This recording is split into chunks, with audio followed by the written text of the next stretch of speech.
Promises, promises. Follow these practical tips to make realistic, achievable promises at work and to get back on track when plans go awry. By Alexandra Kane. Article begins.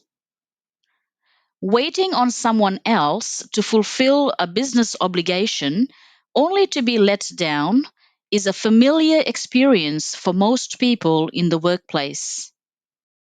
The opposite experience is often equally familiar. Making a promise to complete work, but as the day approaches, realizing all too clearly that it cannot be done in time. Both scenarios are hugely anxiety inducing. Both can be avoided with planning and the right approach to communication. It all starts with being realistic about what can be accomplished. Tip number 1: timing is everything. Victoria Mills, CEO of coaching consultancy Hello Coach, says, before taking on a new client or job, think about whether you have the capacity for it.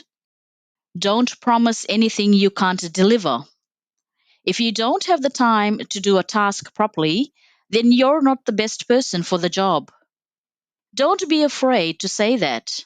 It's better to be honest from the outset than set somebody up for disappointment.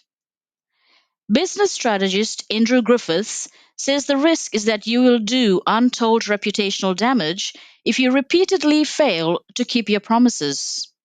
Once we appreciate this, we are far more motivated to avoid making this mistake. The key is being very organized and being an exceptional communicator, says Griffiths.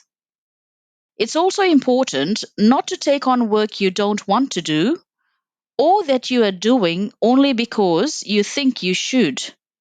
Instead, refer the work on or say it's not a project to which you can commit. Tip number 2: manage misunderstandings. Misunderstandings between co-workers about deadlines, commitment to a project, or tasks to be completed can happen easily. Emails are a great example.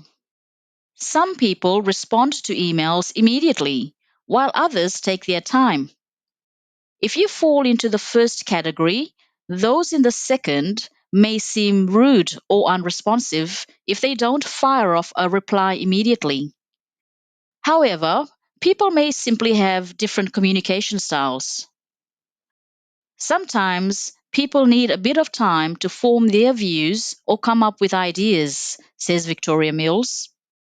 Projects can also unravel when expectations are misaligned.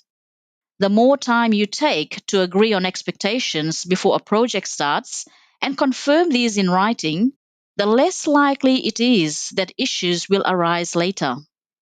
Doing the bulk of the work at the start of the project and holding team members accountable to milestones are other ways to keep things on track.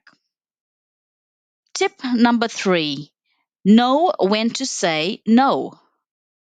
A common problem is feeling unable to say no to work, even when overloaded. This is particularly common for new employees and those who do not have insight into upcoming projects. Andrew Griffith says, I really struggled with this in the early stages of running an advisory firm. As my reputation grew, so did the demands on my time, simply because I couldn't say no to work. Over time, Griffiths realized one challenge he needed to address was clients putting him on the spot. I would always say yes, even when I knew I couldn't deliver, so I developed a strategy of not immediately committing to a project. Now, when clients ask if I can take on a job straight away, I tell them I need to check my schedule and workload and I'll get back to them. This gives me room to decide if I want to do the project and the opportunity to politely decline if I can't. Tip number 4: communicate about problems. If you have accepted an engagement but you cannot meet a deadline, let the other party know as soon as possible. Victoria Mills says, set clear expectations at the start of a relationship and have weekly or bi weekly one to one meetings to avoid any issues escalating. When communicating about a problem, use neutral, open body language. She also says, be an active listener and acknowledge and respect personal differences.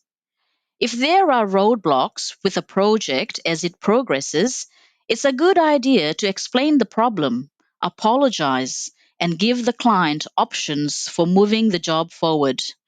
This is a mature and professional approach that will normally work for all involved.